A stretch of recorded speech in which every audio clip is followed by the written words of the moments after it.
Surrogacy పేరుతో శిశువులను అందిస్తామని భారీ మొత్తాలు వసూలు చేసినట్లు దర్యాప్తులో తేలింది. ప్రక్రియ చట్టబద్ధంగా ఉన్నట్లు చూపించినప్పటికీ పేద గర్భిణీ మహిళలను డబ్బుతో ప్రలోభ పెట్టి శిశువులను అప్పగించినట్లు వెల్లడైంది. ఏజెంట్లు, సబ్ ఏజెంట్ల ద్వారా మహిళలను గుర్తించి ప్రసవాల తర్వాత శిశువును అప్పగించే ఒప్పందాలు చేసుకున్నట్లు అధికారులు తెలిపారట. ఆడ శిశువులకు సుమారు 3.5 లక్షలట, మగ శిశువులైతే 4.5 లక్షలు చెల్లించినట్లు ఈడీ గుర్తించింది.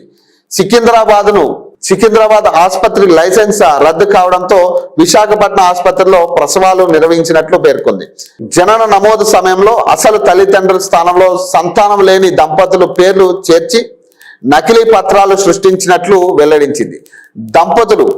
దంపతుల నుంచి చెక్కులు, నగదు రూపంలో భారీ మొత్తాలు సేకరించారు.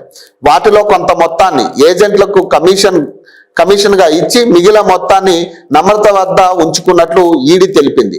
అరెస్ట్ అనంతరం నమ్రతను హైదరాబాద్ నాంపల్లిలోని ఎంఎస్జే కోర్టులో హాజరుపరచగా కోర్టు ఆమెకు ఫిబ్రవరి 26 వరకు జ్యుడిషియల్ కస్టడీని రిమాండ్కి ఇచ్చిందన్నమాట. కేసులో మరింత లోతైన దర్యాప్తు కొనసాగుతుందని ఈడీ వెల్లడించిందట. చూడాలి. ఇక మగబిడ్డకైతే 3 లక్షల, ఆడబిడ్డకైతే 3,50,000, మగబిడ్డ అయితే 4,50,000 చెల్లించాలట. ఇక ఇష్టాలు విడిగా ఇక ఏదో పశువుల సంతలో పశువులు నమ్మినట్టు అమ్మిందామే. పిల్లల్ని పశువుల సంతలో పశువులు నమ్మినట్టు అమ్మేసిందిగా.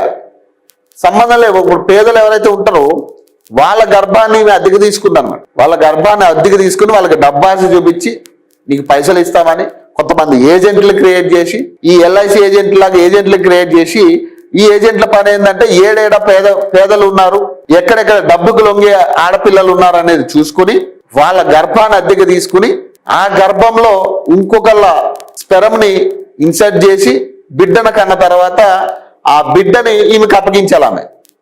ఇది డీలు. వ్యాపారం చేసింది. ఇక ఓపెన్ గా వ్యాపారం చేసింది ఆమె. ఇక పశువులు కొన్న వ్యాపారం మీద అనుకోవచ్చు. ఇక అట్లా పశువులు కొన్నట్టే కొందామే గర్భాలని. ఇట్లాంటి వాళ్ళని ఏం చేయాలి చెప్పండి? ఇట్లాంటి వాళ్ళని ఏం చేయాలిగా? ఇప్పుడు ఈ ఒక్క నమ్రతతోనే కాదు, ఇది చాలా ఉన్నాయి. చాలా సృష్టి లాంటి చాలా హాస్పిటల్స్ ఉన్నాయి, ఫెర్టిలిటీ సెంటర్స్. చాలా ఘోరమైన మోసాలు చేస్తూ దారుణాలు చేస్తూ ఉన్నాయి ఇప్పటికీ కూడా. కానీ అధికారులు ఇప్పటికీ దాన్ని పట్టించుకునే పరిస్థితి లేదు. ఏదో సృష్టిలో ఒక అంశం బయటకు రాగానే యథేచ్ఛగా ఒకటే రైడ్ చేసాడు అన్ని హాస్పిటల్ మీద, అన్ని ఫెర్టిలిటీ సెంటర్ల మీద. కానీ ఏం సాధించారంటే ఏం కాలే. ఇంకా చాలా ఉన్నాయి, ఇట్లాంటివి చాలా ఉన్నాయి, బయటికి రానివి చాలా ఉన్నాయి.